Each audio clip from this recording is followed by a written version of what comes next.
시청자 여러분 안녕하십니까. 채널의 경제부장 이현우입니다. 아침 경제 골든타임 경제뉴스 1면부터 보시겠습니다. 모든 일반 종합지 경제지 다 합쳐서 미국과 쿠바가 53년 만에 수교했다는 얘기가 주요 뉴스입니다. 이제 북한만 남았습니다.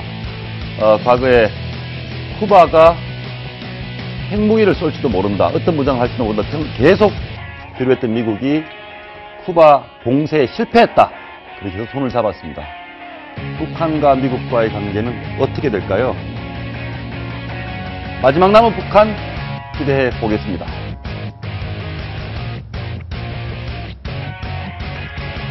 요즘 기름값 계속 떨어지고 있습니다. 보시겠습니다. 휘발유 1,300원 리터당이죠.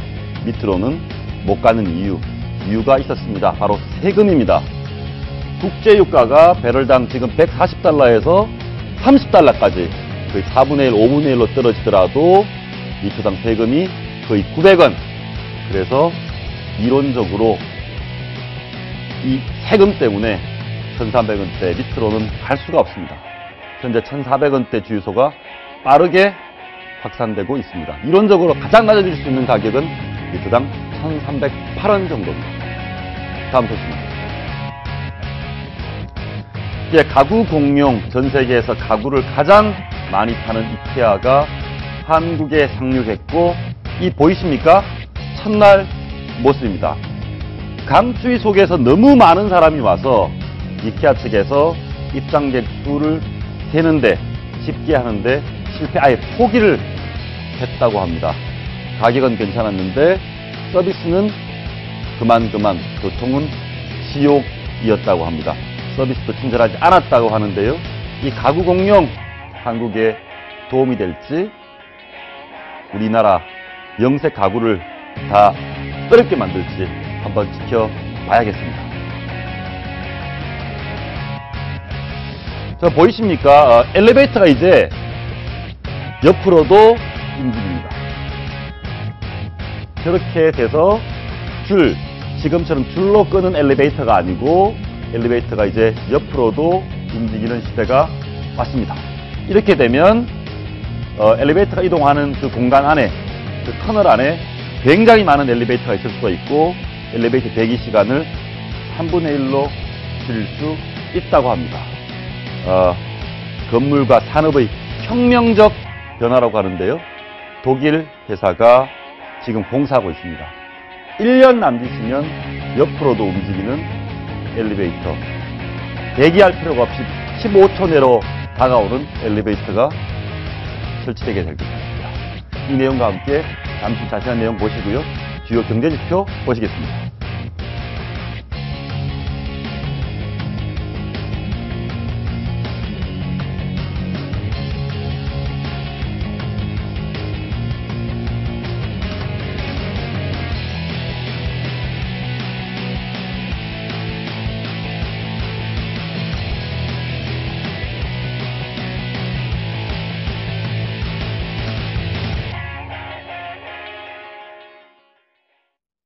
생활 속 경제 이야기, 경제 속 세상 돌아가는 이야기, 우리 사회의 흐름을 전해드립니다.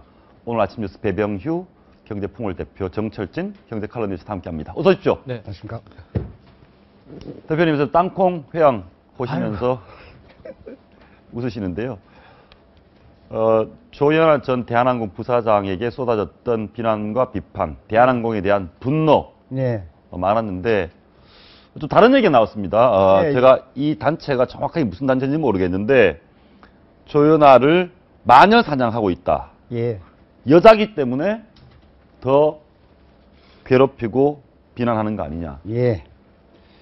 여성연합이 보수 성향의 그 여성단체들로 구성이 되어 있어요. 대한민국 사랑의 김길자 회장 같은 이런 분들인데, 부분적으로는 저도 이 조현아 전 부사장에 대한 마녀 사냥의 현상 같은 것을 저 같은 사람도 많이 느꼈습니다. 물론 조현아 씨가 실수 많이 했어요. 그리고 그 실수를 계기로 대한항공이 가지고 있는 묵은 이미지들이 다 덜쳐내고 하니까 얼마나 그 손실량이 큰지는 말도 못합니다. 특히 이거 항공회사라는 것은 이동하는 대한민국 영토입니다. 태극기를 달고 다니는 거. 그래서 그 이미지 손실은 국내에 끼친 손실은 이루 말할 수 없습니다. 그런데 그 사이에 나는 그 부녀가 조현아 씨 부녀가 아주 깍듯하게 이렇게 사과를 하고 그다음에 은폐한 거에 대해서도 시인을 하는 이런 과정에 있는데 너무 이거 진짜 마녀 사냥으로 가는 것이 아니겠느냐. 뭐 이게 이제 국토부 조사가 잘못됐으면 다시 하고 검찰 조사까지 되고 구속영장 발부까지 나오는 이런 단계 아닙니까?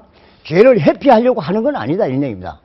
대표님 그런데 일단 대부분의 네티즌 국민들은 여성연합의 주장에 동의하지 않고 있습니다. 그렇지. 그 내용들을 보면 여자라서 비난하는 게 아니라 끊임없이 거짓말을 하고 은폐하고 약자를 괴롭혔다. 심지어 그런 얘기도 나옵니다. 저도 그거 봤습니다.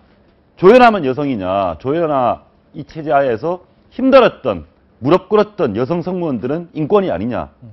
이런 비판 나오거든요. 그 주장이 가능한데, 왜냐하면 조연아 씨하고 그 임원들이 부인하는 건 아니다, 이 말입니다, 내 말은. 죄를 받겠다 하는 그런 단계까지 와 있는데. 와 있습니까?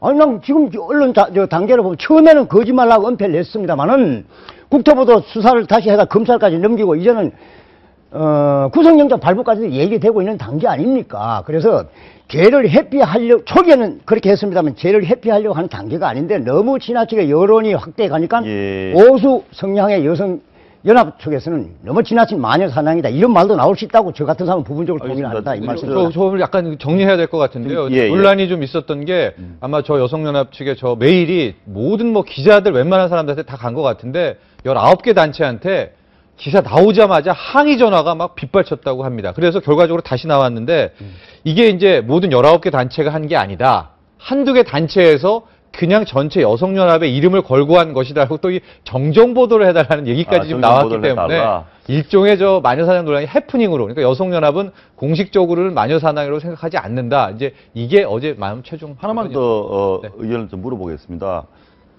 조연아 씨가 검찰에 나와서 또 일부는 아직도 부인했습니다. 그러니까 이미 다 알려진 것만, 그러니까 남들이 구체적인 범행이면 범행이죠. 행위를 본 것만 시인하고 나머지 사무장이나 증언했던 내용들은 부인하고 있거든요. 이 부분은 어떻게 보십니까? 일단 폭행 부분이 있고요. 폭행 부분이 있고 아마 검찰은 그래서 폭행은 더 치열하게 조사를 하겠다는 입장이고 지금 이제 가장 최근에 나온 소식은 그 여모상무라는 사람을 조사를 했는데 검찰이 보고 이제 메일 같은, 그러니까 메시지를 보냈다는 거, 이런 식으로 은폐, 진술 회유했다는 것까지 해서 아마 이걸 가지고 오늘 구속영장을 발부하게 될 것 같은데 아직까지 조현아 씨가 이제 폭행에 대한 부분을 인정하면 아마 그때부터 우리 배병희 대표님이 얘기한. 알겠습니다, 대표님. 이 부분은 저도 언론을 보고 여론의 방향을 보는데 조현아 전 부부사장을 옹호하는 입장을 가지고 있겠습니까? 그런 생각이 있어도 말을 못하는 겁니다. 그런데 보수 성향의 여성단체에서 마녀사냥이 지나치다고 이런 성명이 나올 수 있는 부분이 빛이 있는 건 그런 측면이 있다는 부분은 그런 얘기도 있습니다. 그런 의견이 나올 수 있는 검찰 결과를 한번 지켜보겠습니다. 한번 보시죠. 제일모직 상장 첫날 공모가 200. 이게 무슨 얘기냐? 제일모직 주식을 사겠다고 줄 서서 청약해서 했었죠. 몇 주라도 받은 사람은 2배가 되게 됐습니다. 이재용 부회장, 전자부회장 재산이 굉장히 늘었다. 그렇죠. 맞습니까? 맞습니다. 이제 5만 3천 원짜리가 어제 장으로만 보면 11만 3천 원이 됐으니까 뭐 한 배 이상입니다. 이제 2배 이상인데 그러니까 113%가 난 거고요. 그 3남매가 어제 하루 동안 평가 차익으로 6조 원 정도의 6조 남겼고 이재용 부회장만 봤을 때 전체 삼성그룹이 갖고 있는 보유 주식 가치가 7조 원대가 됐습니다. 뭐 SDS, 제일모직, 기타 이제 생명 합쳐가지고 그렇게 됐는데요.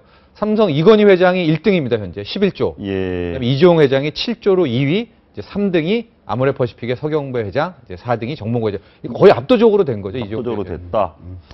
제일모직이 그 삼성그룹의 모태 아닙니까? 이병철 회장이 창업할 때. 거기서부터 제일모직에서부터 제일주가 나오는 그 모태거든요. 그 다음에 삼성의 지배구조 개편하면 이 제일모직이 중역 역할을 할 수 있는 그런 얘기 아니겠습니까? 그 다음에 이재용 씨하고 그 삼남매. 삼남매 지분이 40몇 % 훨씬 넘을 겁니다. 그래서 이제 앞으로 지배구조 전환 체제를 보면 제일모직의 역할이 중대하잖아요. 그래서 이렇게 공모가가 높아져가지고 몇 조, 뭐 7조인가 6조인가 얼마 차이 되는데. 저서는 상상도 안 되는. 그런데 이게 잘못됐다고는 할 수 없는데 다만 당초에 지분을 소유한 과정 자체에 뭐 시비 같은 것이 좀 제기되지 않을까 하는 그게 좀 문제를 알겠습니다. 그 부분을 좀 지켜보도록 하고요. 리포트 하나 보겠습니다. 포로 체험훈련 받던 특전사 부사관 2명이 질식 사망한 사건 기억하시죠?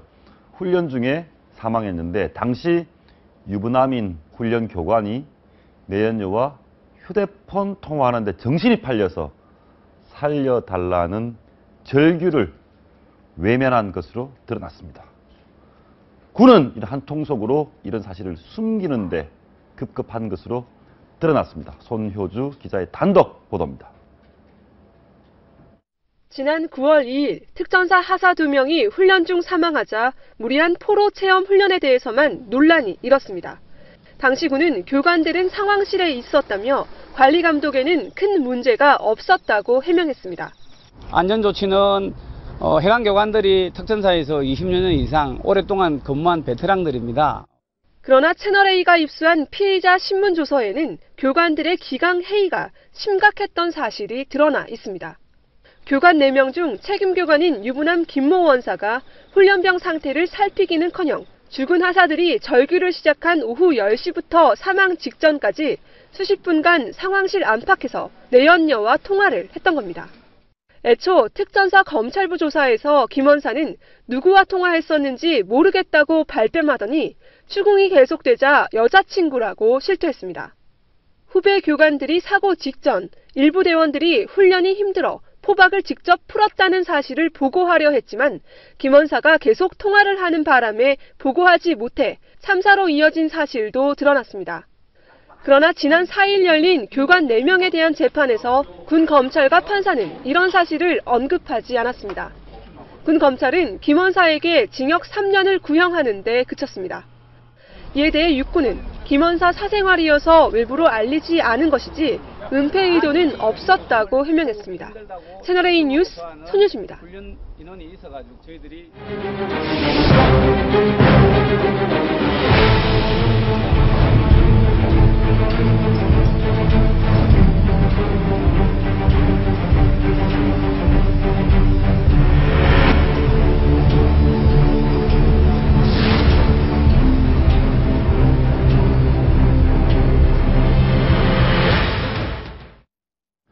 하루에도 몇 번씩 타는 승강기, 이렇게 엘리베이터, 그런데 1년에 2만 명이나 승강기에 갇힌다고 합니다. 사고죠. 그러니까 오늘도 5명 내지 6명의 국민이 어두운 엘리베이터에 갇힙니다. 어떻게 하면 안전하게 탈 수 있는지 승강기 안전관리원 대외협력실 김성용 팀장 모시고 얘기 한번 나눠보겠습니다. 어서 오십시오. 우선은 겨울철이 매우 위험하다. 맞습니까? 예, 맞습니다. 승강기가 굉장히 위험하다. 네. 한번 보실까요? 어둠 속에 갇히는 그런 사고가 겨울철에 굉장히 자주 일어나고 있습니다. 승강기. 사고 원인을 한번 보면, 이용자 과실이 제일 많습니다. 도대체 무슨 짓을 했길래, 무슨 일이 벌어졌길래, 이런 일이 벌어졌죠? 주로 이제 이용자 과실 사고가 많이 발생되는 승강기는 이제 에스컬레이터입니다. 그래서 주로 겨울철에 눈이 많이 오다 보니까 바깥에 내린 눈을 밟고 에스컬레이터를 이용하다가 미끄러져가지고 넘어지는 사고들이 좀 발생하다 보니까 이용자 과실 사고가 많이 발생되고 있습니다. 예. 근데 갇히면 굉장히 당황하게 되는데요. 사고 피해 정도는 어떻습니까? 뭐 이렇게 좀 잠시 긴장하고 정신적인 좀 고통에 있다가 나오는 경우가 대부분이죠. 예, 그렇습니다. 그래서 엘리베이터 안에 갇혀서 만약에 이제 엘리베이터 갇힌다는 자체는 이제 안전장치가 동작을 해서 저기도 갇혀 있는 저렇게 되면 굉장히 당황할 것 같거든요. 네네네, 그렇죠. 저분은 무슨 잘못한 게 없는 것 같은데요. 네. 그럼 저런 경우는 뭐 정비 불량이나 이런 경우인가요? 네, 엘리베이터가 약 2만여 개 부품으로 이루어져 있기 때문에요. 어떠한 한 부품에 문제가 생기면 이용자를 보호하기 위해서 안전장치가 동작을 하는 부분이 있습니다. 지금 저분은 본인이 직접 이렇게 열었습니다. 네네. 지금 위험한 행동 아닌가요? 저 경우도 뛰어내리고. 네네. 예. 엘리베이터 안에 갇히면 무리하게 탈출을 시도하지 말고요. 침착하게 안에서 기다려서 구조를 기다리는 게 가장 안전합니다. 아니, 팀장님께서는 침착하라고 말씀하시는데 네네. 우리 대표님이나 정 기자께서는 갇혀보신 적 없으세요? 엘리베이터 고장? 잠시 갇힌 적이 있었는데 저도 듣기로는 처음에 팀장님처럼 가만히 있고 뭐 비상벨 누르고 해야 되는데 요즘에 이 세월호 안타까운 참사 이후에 어떻게든 행동을 해야 되지 않냐 해서 뭐 여러 가지 뭐 탈출 수칙들 나오는데 그러면 안 되나요? 네. 예. 한번 보시죠. 네네. 피해자 정도별 현황인데 뭐 대부분은 별 탈 없이 나온다고 하지만 지금 지난해 보면 한 해에 중상이 거의 100명입니다. 예. 그리고 사망도 있고 승강기 사고 보면 사망 또는 중상이 72.4%거든요. 이 사고는 엘리베이터가 뚝 떨어져서 생기는 겁니까? 어떻게 이렇게 사망 중상이 이렇게 발생하죠? 엘리베이터가 이제 갑자기 뭐 정지했던 게 갑자기 뚝 떨어져 가지고 나는 사고는 거의 없다고 보시면 이 사망 중상 어떻게 된 겁니까? 그거는 이제 에스컬레이터를 이용하다가 예. 중상은 그런 정도의 부상이 좀 많고요. 사망하는 경우는 이제 엘리베이터에서 간혹 가다가 1년에 한두 건씩 사망사고가 나는 경우가 있기 때문에 그 정도 선으로 생각하시면 될 것 같습니다. 알겠습니다. 근데 이게 그런데 아까 그 보니까 이용자들이 잘못해가지고 사고가 나는 것이 절대적으로 많은 걸로 돼 있대. 네. 근데 이용자들은 저걸 하면 되는데, 교육을 하면 되는데, 유지 보수하고 관리 부실에서 나는 사고, 그게 오히려 치명적인 게 아니냐는 생각이에요. 승강기 안전관리는 네. 얼마에 한 번씩 하시게 돼 있죠?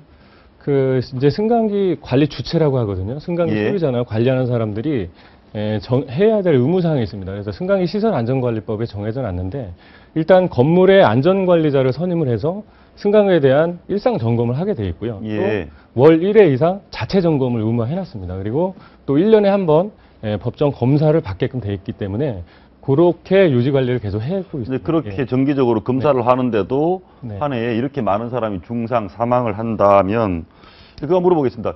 겨울철에 승강기 사고가 더 많이 나는 이유는 뭡니까? 제가 이제 아까도 잠깐 말씀을 드렸는데요. 겨울철에 이제 눈이나 비가 오고 또 기온이 내려가다 보니까 에스컬레이터 이용하다가 이제 신발에 묻어있는 물기 때문에 핸드레일을 잡지 않고 걸어 내려가다 미끄러진 사고가 좀 많고요. 그 다음에 예.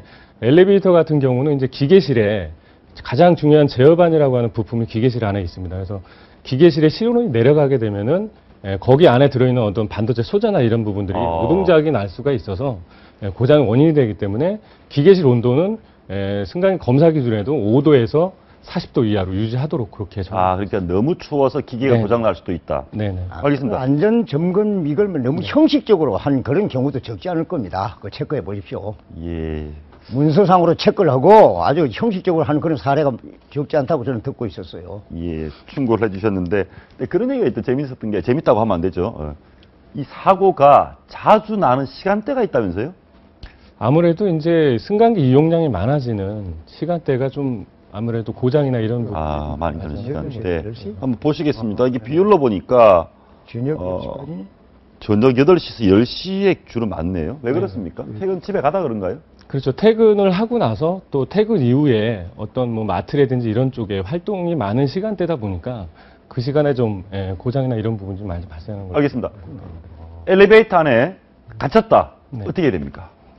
엘리베이터 안에 갇히게 되면 일단 뭐 엘리베이터가 수직 공간에서 움직이다 보니까 뭐 정상적으로 이렇게 뭐 스무스하게 쓰지 않고 약간 덜커덩하면서 씁니다. 그러다 보니까 안에 갇히신 분들이 굉장히 무섭고 당황하는 경우가 많은데 절대 엘리베이터는 고장이 나서 정지가 되는 이렇게 추락하거나 추가로 발생되는 위험이 없기 때문에 예. 침착하게 엘리베이터 안에 기다려서 인터폰을 누르고 구조 요청을 하는 이 끈이 떨어지는 않는다. 네네. 한번 보시겠습니다. 안전 규칙이 있는데 네. 인터폰으로 연락하고 뛰거나 출입문에 기대 이런 경우가 있었죠. 네. 엘리베이터 기대다가 이게 문이 열려서 추락 사망하는 경우 있었죠. 그런 경우 기대에서 이렇게 문이 열리는 경우는 거의 없고요. 이제 이용자분들이 문에 충격을 가해서 충격을 물리적으로 줘서. 충격을 가해서 나는 사고들은 있습니다. 예, 의외로 약한가 보더라고요. 충격을 주면 이게 무너질 정도니까 출입문에 기대지 않아야 되고 이 경우는 엘리베이터에 많이 적혀 있거든요. 네네. 불이 나면 네. 엘리베이터 타지 말고 비상계단을 이용하라. 이건 왜 그렇습니까? 유독가스가 엘리베이터 안으로 유입이 될 수가 있기 유독가스가 때문에요. 네네. 엘리베이터 안으로 그래서 들어온다. 위험하기 때문에 그렇습니다. 이거는 좀 다른 내용인데요. 엘리베이터 안에 이상한 사람이 기다리고 있으면 주의하는 것이 안전합니다. 이건 엘리베이터 아니라 어디라도 이상한 사람이 있으면 주의해야 되는 거. 그렇지. 그 엘리베이터 안에서 요새 이제 뭐 또 범죄들이 많이 범죄가 많이 일어난다. 예, 그러니까 이제 경각 차원에서 그런 그럼 절대 탈출 시도를 하면은 네. 안 되겠네요. 엘리베이터 안에서는 네네네. 기다리고만 있어야 됩니까? 네네. 엘리베이터가 이게 정지된 상황이 어떤 상황인지 밖에서는 모르기 때문에 강제로 문을 열고 나오다가 또 승강문 안으로 추락되는 사고도 굉장히 많이 발생하기 때문에 침착하게 엘리베이터를 기다리는 게 가장 중요합니다. 알겠습니다. 팀장님, 아까 그러면 우리 영상에 나왔던 아저씨 한 분이 문을 막 열고 그분은 무사히 나오긴 했는데 그게 잘못된 행동이네요. 그렇죠. 예. 행동으로 자체로 봐서는 저분이거든요. 기다리는 게 굉장히 중요합니다. 얘를 쓰시다가 근데 저기에서 안 나옵니다, 뭐가. 문을 두드려도 안 되고 발로 차보고 힘을 열었습니다. 되게 위험하다는 말씀이죠? 그렇죠. 저렇게 강제로 이제 문을 열고 나오는 행위는 좀 위험한 거죠. 그러고 나서 갑자기 엘리베이터가 위로 솟구쳐 버리네요? 네네. 근데 이제 저렇게 매스컴에 이렇게 보도되는 사고가 1년에 뭐 10건, 6건 이렇게 발생되는 사고가 아니라 1년에 한 건 정도 뭐 발생할까 말까 할 정도이기 때문에. 알겠습니다. 엘리베이터 안에 산소 부족하지는 않죠? 절대 그럴 리 없습니다. 알겠습니다. 안전수칙 하나 알려주십시오. 저희가 보통 그 엘리베이터 사람이 너무 많이 타서 삐삐 소리 나면 그냥 타타타 이러거든요. 그런 짓 하면 안 되는 거죠. 그렇죠. 엘리베이터를 정원을 초과해서 사용하게 되면 아무래도 모탈이라든지 여러 가지 장치에 무리가 가기 때문에 정원을 초과해서는 절대 사용하면 안 되고요. 그 다음에 에스컬레이터 사고가 전체 80%를 차지하고 있기 때문에. 에스컬레이터, 그래서 에스컬레이터 타시면 이게 노란 안전선 표시가 있습니다. 그래서 그거는 그 밖으로 신체 일부가 벗어나지 말아라는 의미이기 때문에 노란 안전선 안에 탑승하여 옆에 이제 이동 손잡이를 잡고 걷거나 뛰지 않는 것이 가장 안전한 이용 방법입니다. 역시 이렇게 주의 지침을 따르는 게 안전의 지름길이군요. 알겠습니다. 오늘 말씀 고맙습니다. 감사합니다. 김정은 집권 4년차가 시작된 북한에서 인기 여배우들이 등장하는 새해 달력. 그런데 이게 내수용입니다. 과거에는 김일성, 김정일 관련 정치 구호가 수출용 달력을 뒤덮었는데 뭔가 달라졌다 이런 평가가 나오고 있습니다. 곽정아 기자입니다. 북한이 제작한 내년 달력의 12월 모델은 영화 포성 없는 정구의 주인공인 미녀 척보원입니다. 이 영화는 김정은 시대 만들어진 5부작 장편 시리즈물로 김일성 항일 빨치산 부대의 활약상을 담고 있습니다. 7월은 조선예술영화 들꽃소녀, 9월은 북한과 영국의 합작영화 김동무는 한 해를 난다, 10월은 최전연의 작은 집 등에 출연한 미모의 연예인들이 총출동했습니다. 북한 문학예술출판사에서 발행한 내수용 달력은 인기 영화나 드라마의 주인공 사진을 골라 특별 제작한 것으로 보입니다. 북한에서 영화는 단순한 문화예술 작품이 아니라 모든 그 인민들의 삶의 희망, 미래, 심지어 비전까지 투영되어 있는데 특히 여배우들은 그 미모나 또 생활 모델에서 최첨단을 달리는 스타들이기 때문에 여배우들이 사진을 넣습니다. 반면 수출용 달력은 사뭇 다릅니다. 지난해 수출용 달력은 영어로 위대한 김일성 동지, 김정일 동지는 영원히 우리와 함께 계신다를 번역해놓고 모란봉, 설경 등 풍경을 담았습니다. 북한 가정에서 새해맞이 장식품으로 큰 인기를 끌고 있는 영화 달력. 평양 종합인쇄공장에서 인쇄한 내수용 달력의 가격은 개당 200원으로 북한 근로자의 평균 하루 임금보다 비쌉니다. 채널A 뉴스 곽정아입니다. 북한 얘기를 하니까 최근에 북한과 관련해서 해킹 얘기도 많이 나오고 있고요. 그런데 우리나라에서 심각한 일이 벌어졌습니다. 원자력 발전소 설계도가 틀렸다. 해킹됐다.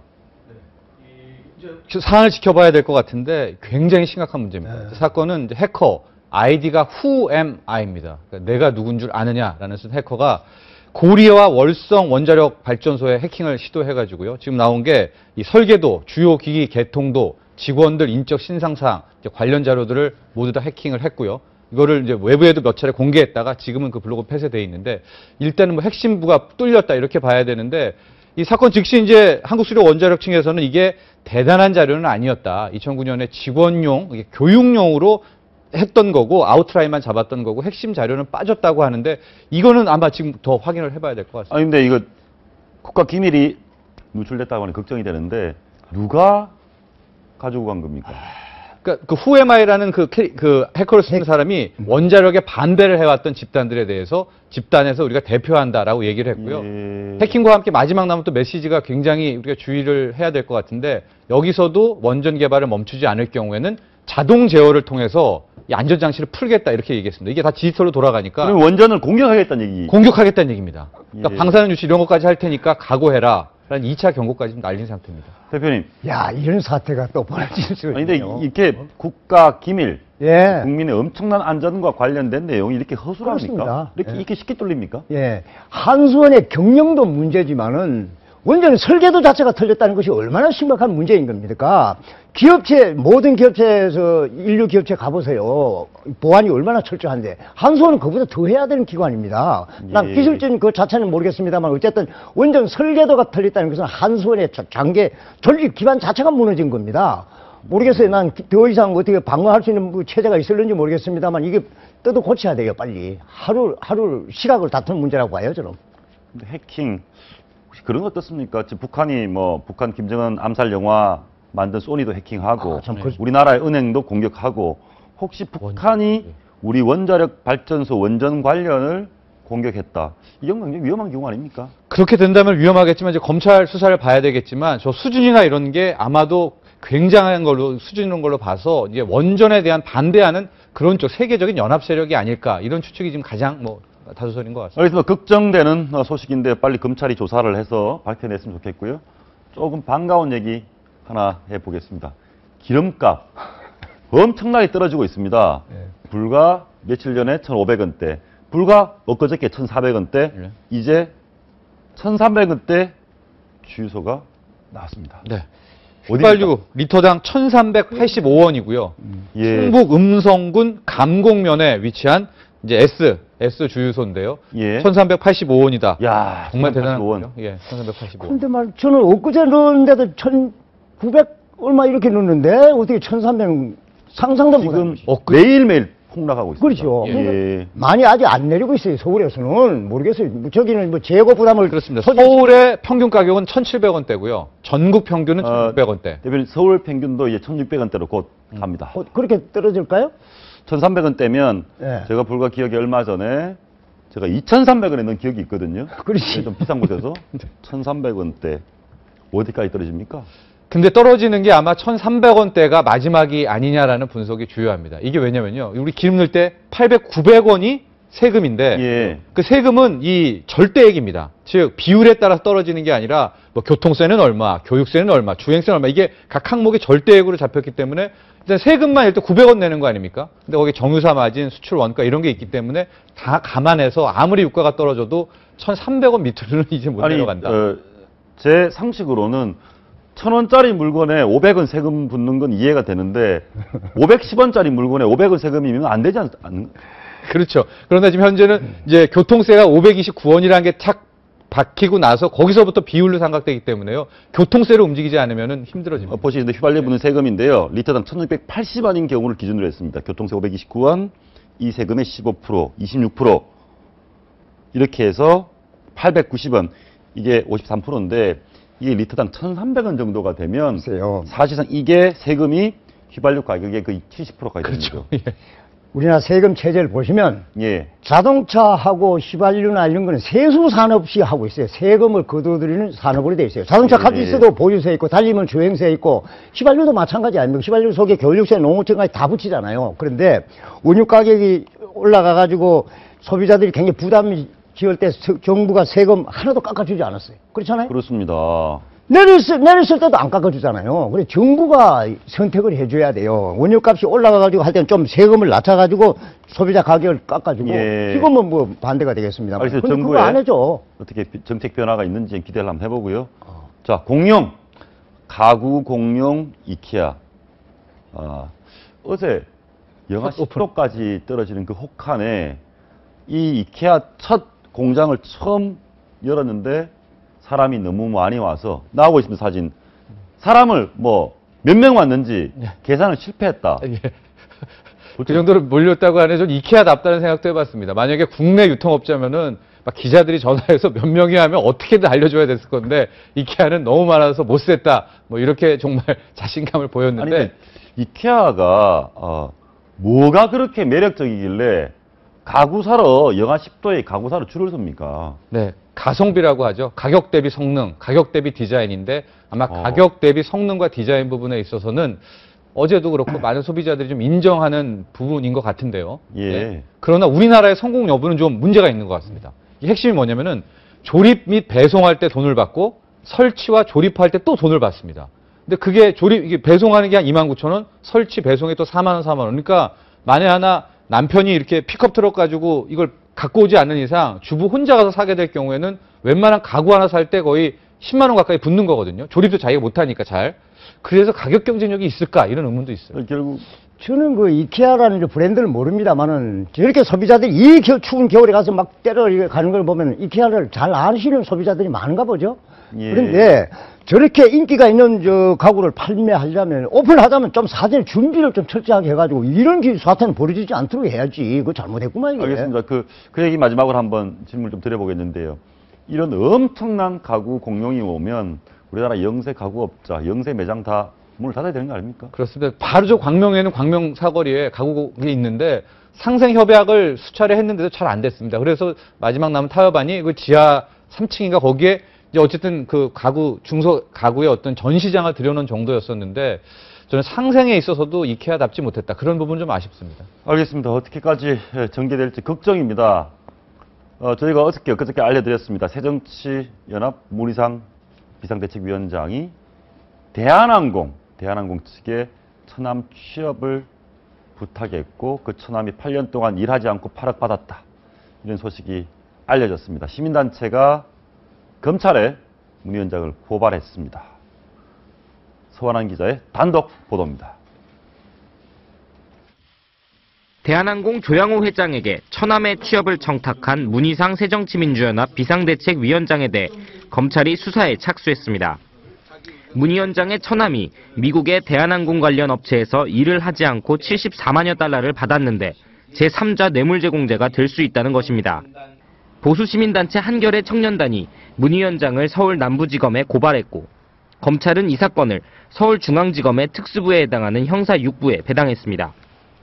문 위원장 부부와 처남 간의 건물담보대출을 둘러싸고 벌어진 소송 과정에서 문 위원장이 고등학교 후배인 대한항공 회장에게 청탁해 처남을 미국 회사에 취업시켜줬다는 사실이 드러난 겁니다. 재판부는 처남 김 씨가 2004년부터 2012년까지 74만 불, 한화 약 8억 원의 급여를 받았는데 실제로 근무는 하지 않았다고 판단했습니다. 뇌물제공죄의 공소시효는 7년, 청탁 시점인 2004년을 기준으로 하면 공소시효가 소멸됐지만 검찰 내에는 처남 김 씨가 2012년까지 월급을 받은 만큼 이를 기준으로 볼 경우 공소시효가 남은 것으로 보는 의견도 많습니다. 검찰은 우선 문 위원장의 취업 청탁 경위와 처남의 급여 수령 등 사실관계를 조사해 공소시효가 남아있는지 판단할 계획입니다. 채널A 뉴스 서한환입니다. 네, 오늘 아침 주요 이슈 살펴보겠습니다. 박상은 공간과 미래소장 김태현 변호사와 함께합니다. 어서 오십시오. 네, 안녕하세요. 그런데요, 앵커님께 제가 여쭙겠습니다. 야당은 왜 이럽니까 정말? 야당 왜 정치가 법을 너무 좋아하는 것 같아요. 공소시효 따질 일이 아니고 문희상 비대위원장은 직접 나와서 국민들한테 사과해야죠. 만약에 역으로 지금 김기춘 실장께서 처남을 대한항공에 했다는 걸 야당이 폭로했다. 야당은 뭐라 하겠습니까? 특검하자. 국정조사하자 하지 않겠습니까? 아니, 오늘의 주요 이슈는 사실은 통진당인데 그 전에 그 얘기 한번 물어보겠습니다. 저는 좀 의아했던 게 본인이 문희상 비대위원장 본인이 뭐 잘못한 거 없다, 부끄러울 게 없다고 얘기를 했습니다. 8년 동안 청탁을 해서 처남이 8억의 월급을 받았는데 부끄러울 게 없다는. 우리가 조현아 사태 때 이 프로그램에서 우리 앵커께서 질문하신 게 계속 집중적으로 질문하신 게 위기에 대처하는 방법 아니었습니까? 위기 아닙니까? 그러면 오선언내 야당 대표를 맡고 있는 분이 잘못한 거 없다, 법적으로 문제 없다, 이게 과연 정치인의 자세인가요? 그렇기 때문에 야당이 지금 힘들어지는 겁니다. 혹시 그런 건 있지 않나요? 만약에 저거를 솔직히 시인을 하면 거의 정계 은퇴 수준의 충격을 받기 때문에 이것만은 끝까지 버텨보겠다. 자기 혼자는 살 수 있을지 모르지만 배가 난파하는 것이죠. 야당이 그렇지 않아도 국민 지지도가 없는데 야당 대표가 저러는데 야당 지지를 하겠습니까? 전당대회를 앞두고 있고 안 그래도 관심이 없는데 저런 식으로 뜨뜨미지근한 자세를 보이면 자기는 어떻게 정치적 생명을 연장할지는 모르겠으나 야당이라는 배가 난파하는 것이죠. 자기 소를 위해서 죄를 오히려 희생시키는. 알겠습니다. 오늘의 핵심 이슈 보시겠습니다.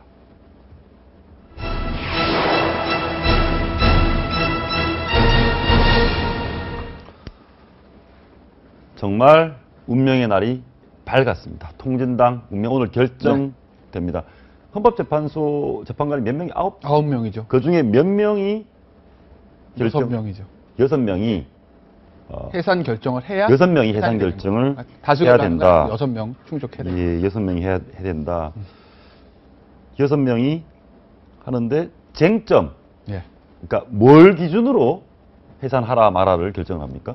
그러니까 결국에는 헌법에 나와 있는 거는 굉장히 추상적으로 나와 있죠. 추상적이다. 통합진보당의 목적이나 활동이 우리 이제 대한민국의 자유민주적 기본 질서에 위배되면 해산되는 걸로 나오는데 그 사실은 한 줄 나와 있는 거 가지고 판단하기가 굉장히 어려운 문제고 그래서 이제 1년 동안 그 13회 변론을 했던 것이고 그때 예전에 이제 화면 나오면 보시면 아시겠지만 소송 기록이 뭐 산처럼 쌓여있지 않습니까?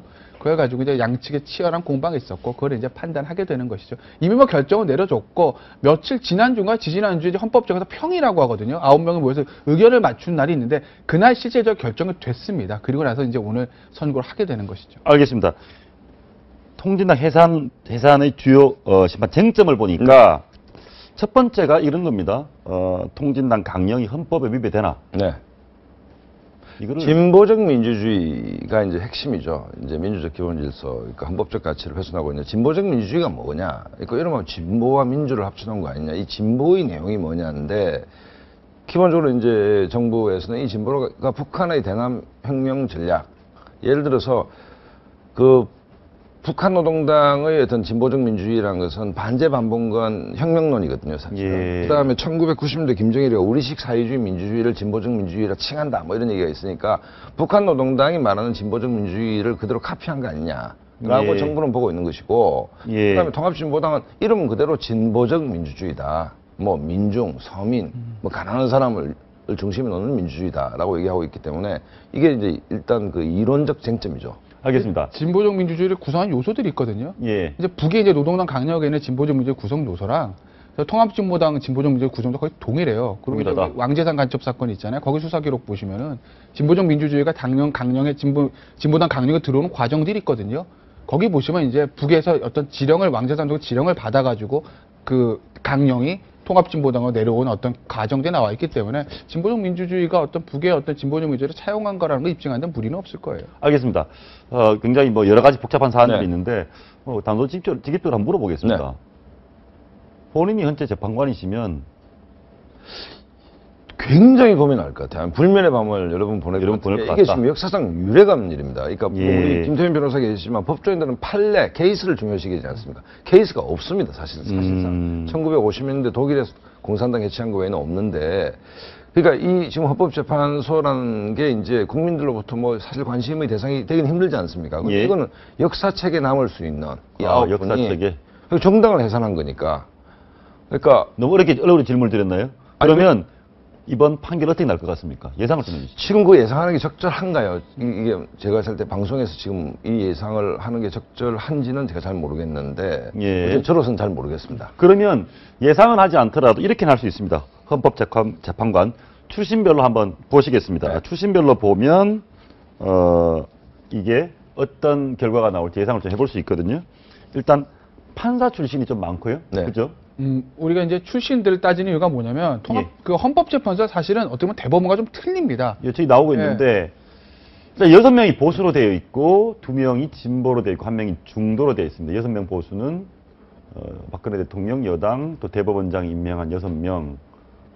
통상적으로 보수는 해산하는 쪽에 가깝다 이렇게 보고 있는 거죠. 그러니까 이게 왜 그러냐면 헌법재판소의 특성 자체가 좀 정치적 결정하는 경우가 굉장히 많죠. 사안들 정치적 사안들이 많고 그렇기 때문에 이제 누가 임명했느냐 그걸 보고 본인의 성향을 판단을 하고 거기에 따라서 결론이 어떻게 날 것인가 예측을 하기 때문에 지금 보수가 지금 보수 성향을 가진 재판관이 6명이거든요. 그럼 저분들이 다 손을 들어주면 해산 결정이 날 것이다 이렇게들 예상들 하는데 꼭 그렇게만 볼 수는 없어요. 이거는 사실은 이 역사상 유례 없는 결정이고 앞으로도 아마 없을 겁니다. 그렇죠. 그렇기 때문에 헌법재판관 한 명 한 명이 본인의 명예를 걸고 하는 것이기 때문에 보수 성향이라고 해가지고 꼭 해산 결정하고 중도 성향이나 진보 성향으로 해서 기각 결정이 이러진 않을 겁니다. 알겠습니다. 혹시 이런 건 어떻습니까? 국민들이 관심 있는 부분에 최근에 황선, 네. 뭐 콘서트, 종북 콘서트, 뭐 신은리 이런 우리 남한 한국 내에서의 네. 어떤 종북 논란이 이번 판결에도 영향을 줄 수 있습니다. 영향을 준다라고 저는 생각하고, 뭐 이게 이제 해산이 되든 안 되든 굉장히 많은 교훈을 남긴 게 일단 이른바 정북 세력의 민낯을 좀 적나라하게 노출시킨 측면은 있다. 예. 그러니까 통합진보당이 설사 해산이 안 된다 하더라도 과연 정당으로서 존재할 수 있을 것인가? 저는 투표를 통해 심판될 거라고 봅니다. 그다음에 황선 씨 남편이 그 최근에 이제 아시안 게임 돌아가는 북한 선수단에게 뭐 박근혜는 알아서 하겠다 뭐 이런 얘기들 국민들 봤을 때 황당한 얘기거든요. 그렇죠. 그렇기 때문에 그 야권 범야권에서 이제 종북 세력으로 의심받는 어떤 정치 세력과 단일화한데도 좀 굉장히 부담스러울 겁니다. 그렇기 때문에 뭐 해산 여부와 상관없이 종북의 민낯을 좀 고스란히 국민들한테 보여줬다는 측면에서 나름대로 큰 의미가 있었다. 네. 알겠습니다. 해산 심판 관련해서 저희가 3대 관전 포인트를 한번 꼽아봤습니다. 네. 그런데 이 경우는 어떻습니까? 이건 만약입니다. 만약 네. 해산이 될 수도 있고 해산이 안 될 수도 있는데 해산이 됐을 때 네. 의원들 어떻게 됩니까? 그게 이제 문제죠. 그게 또 하나의 문제인 거죠. 두 번째 문제. 그러니까 왜냐면 규정이 없어요. 소속 의원들이 없게 된다는 거. 그것 때문에 그러는 건데 그래서 뭐 유지해야 된다도 있고 유지할 수 없다는 의견도 있고 최소한 비례대표는 유지하면 안 되는 거 아니냐라는 의견들인데 제 개인적인 생각엔 통합진보당 당 자체가 위원 정당으로 해산되는데 그 의원들을 무소속 의원 남겨둔 게 의미가 있나요? 의미가 없죠. 다시. 예, 알겠습니다. 만약에 해산으로 결정된다면 저도 의원직도 뭐 같이 날아갈 거라고 봅니다. 예, 알겠습니다. 이 얘기가 나왔던 이유가 거기 통진당 관계자분들이 뭐 없애라 그러면 또 만들면 되지 그랬거든요. 네. 현실적으로 불가능하죠. 불가능하다. 예, 예를 들어 지금 뭐 우리 법에도 그게 불가능하다고 돼 있잖아요. 이제 법에는 어떻게 되어 있냐면 이름은 못 써요. 네. 통합진보는 못 쓰죠. 유사한 강령을 쓰면 안 돼요. 그러니까 진보적 민주주의 이런 거 쓰면 안 되죠. 근데 문제는 하나 뭐가 문제가 있냐면 글쎄 오병헌 대표 전 원내대표 이거를 염두에 두고 있는지 모르겠는데 이제 다 이제 당원들 다 없어지고 당 해산되잖아요. 강령만 좀 바꾸는 거예요. 진보적 좀 없애고 톤 다운 시키는 거죠. 한참 톤 다운 시킨 다음에 그 사람들 몇 명을 모여서 단체를 만들었을 때 과연 이 정당이 가능한 것인가의 문제는 있죠. 왜? 당령은 유사하지 않거든요. 강령 완전 틀리거든요. 다만 예를 들어 이정희 원내대표 오병헌 의원 이런 사람들 그대로 모여서 단체를 만들었다고 했을 때 이름도 다른 이름을 써요. 그게 이제 유사정당이냐는 어떤 문제는 남을 거예요. 아마 그거를 두고 제가 오병헌 원내대표가 했을 가능성이 그러니까 법적으로는 불가능하지만 아까 김민호 잘 지게 이 정치적인 문제에서 전혀 다른 형태의 강령을 갖고 당을 만든다면 그걸 막을 방법은 또 없죠. 그러니까 역시 이 부분도 앞으로 논란이 될 수 있는 어떤 결론이 나든 이 부분은 사실은 본질과는 사실 상관이 없는데 이 국고보조금 회수할 방법이 없죠. 뭐 오늘 만약 해산을 결정되더라도 이전에 집행된 것은 뭐 소급입법이 되는 거니까 그건 소급입법 맞죠. 맞습니다. 내 변호사님 앞에서 내가 이거는 방법이 없죠. 지금 규정이 없어가지고 저 20억, 33억, 30억 회수는 불가능하다. 83억 가까이 되는데 이거 한번 물어보겠습니다. 어떤 결론이 나든 굉장한 논란이 일 것인데 몇 대 몇으로 되느냐도 의미가 있을 것 같습니다. 우리가 검토할 때 심판 전원일치 판정선을 하느냐, 뭐 2대1로 하느냐에 따라 전원일치 판정선을 하면 진 쪽에서 이의 제기를 잘 못하죠. 그렇죠. 그러니까 예를 들어서 뭐 9분 중에 한 8분이 찬성했다. 그러면 굉장히 이제 통합진보당 세력들의 반발이 약화되겠죠. 예. 근데 만약에 아슬아슬하게 뭐 6대3 뭐 이래 됐을 때는 또 격렬한 반발이 있지 않겠습니까? 예. 이게 뭐 만장일치가 될 가능성은 제보다 거의 없고 의견이 갈릴 텐데 문제는 뭐 해산에 찬성하는 의견이야 논리야 뭐 당연히 입증이 그렇게 되겠죠. 정당을 목적 활동이 위배되고 해산되고 이렇게 할 텐데 문제는 어디 있냐면 기각하는 의견들. 예를 들어 기각 결정이 났을 경우라든지 기각하는 소수 의견들의 그 논리 전개 과정이 어떠냐에 따라서 여파가 좀 달라질 거예요. 아마 제가 개인적으로 고민하고 있는 것도 이 부분이고 아마 소장님도 이 부분 고민하신 것 같은데 통합진보당의 위헌성을 어느 정도 자유민주적, 기본적 위배되는 정당임을 인정하는 우리는 없어요. 지금 나와 있는 목적이나 어떤 이석기 의원, 황선 이런 사람들의 행동을 봤을 때 그게 자유민주적, 기본적 위배된다는 거 인정하는데 문제는 없다. 다만 우리가 왜 살인을 했다고 해서 다 사형시키는 거 아닌 겁니다. 정당의 자유를 헌법상 최대한 보장하게 돼 있고 이건 정말 최고의 수단으로 해산을 쓰는 건데 위헌성이 있다고 해서 이걸 해산하는 게 맞느냐. 여기에 아마 헌법재판관들의 고민의 포인트는 제가 봤을 때는 이쪽에 있는 것 같고 아마 해산에 반대하는 의견들도 이러한 논리로 아마 해산 반대를 결정한 거기 때문에 설사 기각 결정이 나온다고 하더라도 소장님 말씀하신 대로 이 통합진보다 위헌성을 어느 정도 확인이 될 것이거든요. 그런 차원에서 의미는 있는 것이죠. 알겠습니다. 하나 더 그 관련해서 물어보고 싶은 게 아까 문희상 비대위원장의 뭐 처남 뭐 취업 청탁 얘기도 있었지만 야당 쪽에서는 통진당 해산에 찬성하지 않는 것 같습니다. 저 문제는 이제 뭐 그 문희상 비대위원장이나 문재인 의원이 얘기를 했죠. 그러니까 주로 뭐 정당 해산 결정은 전례가 없다. 네. 전제민주주의 국가에서 네. 정당 해산에 통합진보당 해산에 반대한다는 뜻으로 해석이 되거든요. 그러니까 저게 이제 저 얘기는 뭐 이석기 의원의 언행은 시대착오적이라고 나는 생각하지만 정당 해산은 반대한다는 것인데 이 정당이 통합진보당이 100번 양보해서 자기 실력으로 5석의 의석을 갖춘 게 아니거든요. 자기들이 그냥 출마해서 5개를 따갔다면 할 말이 없는데 야권 연대의 산물이란 말입니다. 김명숙 대표, 친노 대표 체제에 야권 연대의 산물이고 최소한 종북 성향은 인정한다라고 문희상 비대위원장이 얘기를 한다면 거기에 대한 사과가 먼저 전제가 돼야 되는 것이죠. 사과를 해야 된다. 왜냐하면 자기 실력으로 국회의원이 된 게 아니고 야권이 무공천하고 단일 공천을 했기 때문에 된 거 아닙니까? 그렇다고 본다면 그 사과를 전제하지 않는 상태에서 저런 얘기 한다면 그 대한항공 사태처럼 진정성이 안 느껴지는 것이죠. 왜 이런 종북 성향의 사람들이 배지를 달았냐. 이석기가 누군지도 몰랐는데 노회찬 의원도 사실 누군지도 몰랐다라고 했는데 그 사람이 국회의원이 됐습니다. 어떻게 됐냐. 자기가 출마해서 된 게 아니고 야권연대의 산물로 됐습니다. 그렇다면 이석기에게 찬성하지 않으면 이 사람이 배지를 단 결정적 계기 이른바 숙주 노릇을 한 우리 당에 대한 반성이 전제돼야 되는 것이죠. 알겠습니다. 저희가 오늘 아침 이슈 중에 한 번 더 다뤄볼 내용이 있는데요. 뭐 길게 다루지 못하겠지만 군 복무 가산점제가 도입된다고 합니다. 이 부분에 대해서 여성계가 격렬한 반발하고 있죠. 예, 그래서 군 복무한 기간에 대해서 어떤 취업이나 여러 가지로 혜택을 줘야 된다. 어떻게 보셨습니까?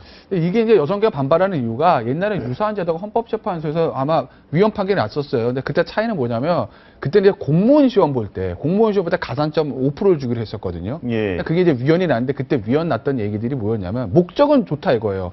군대 갔다 온 사람들 우대해 줄 필요는 있다. 다만 방법을 이렇게 속된 말로 무식하게 공무원 시험 볼 때 무조건 5% 가산점 줘라. 이거는 여성과 장애인 차별하는 거 아니냐 해서 위헌 판결이 났거든요. 그랬기 때문에 지금 여성계가 더 격렬하게 반발을 하고 있는 건데 그때랑 지금은 조금 결은 틀리죠. 그때는 사실 공무원 시험이었기 때문에 나라에서 제도를 만들면 따라야 됩니다. 이건 지금 취업할 때거든요. 권고안이에요. 그래서 삼성전자한테 야 취업한 사람들 2% 가산점 줘. 삼성전자 안 줘도 됩니다. 이때까지 나와 있는 권고안이니까. 그러니까 이제 사회적으로 그렇게 큰 여파는 크지 않을 텐데 다만 이제 지금 워낙 병사제 사기가 저하돼 있으니까 그걸 좀 사기 진작 차원에서 만든 제도라는 점에 의의는 있을 것 같아요. 알겠습니다. 마지막으로 그 질문 한번 드려보겠습니다. 어찌됐건 반발하는 측도 있지만 2년이라는 세월을 갔다 온 거에 대한 보상 어떻게 보셨습니까? 취업 중요합니다. 아니 그러니까 뭐 인센티브를 주는 것은 당연하다는 게 국민 대체적인 여론인데 이제 그게 이제 과연 뭐 지나친 것인가 이제 과유불급이라는 얘기가 있지 않습니까? 어느 정도인데 김 변호사 말씀대로 좀 이제 지난번 위원 한 것보다 현실적으로 좀 낮췄다는 것인데 오히려 좀 논란이 될 수 있는 게 18학점을 저는 좀 이수할 수 있다. 이 문제는 대학들이 반발할 것 같은 게 솔직히 얘기하면 한 학기잖아요. 한 학기 등록금이 안 들어오는데 대학 입장에서는 당장 반발할 그런 부분이 있네요. 또 교육의 질 문제가 있지 않겠습니까? 있기 때문에 현실적으로는 대학의 18학점을 군대에서 이수할 수 있다는 것은 아마 굉장히 강력히 반발할 가능성이 있다. 뭐 이런 봅니다. 예, 어찌됐건 개인적으로는 찬성입니다. 찬성하신다. 저도 찬성합니다. 나를 위해서 희생했으면 그에 대한 대가가 있어야 되죠. 형평성을 유지하면서 가산점 제도가 진행이 됐으면 좋겠습니다. 오늘 말씀 고맙습니다. 네.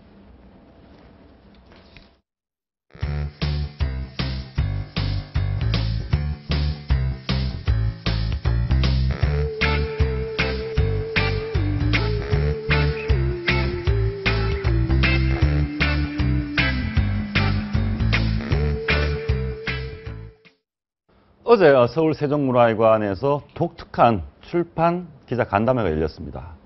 건설 대기업인 부영의 이중근 회장이 주인공인데요. 기업인인 이 회장이 직접 쓴 책은 경영서적이 아니라 역사책이었습니다.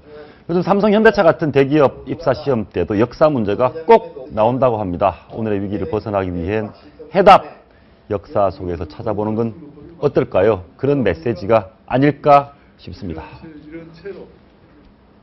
아침 경기 골든타임 오늘 순서 여기서 마치겠습니다. 시청해주신 여러분 고맙습니다.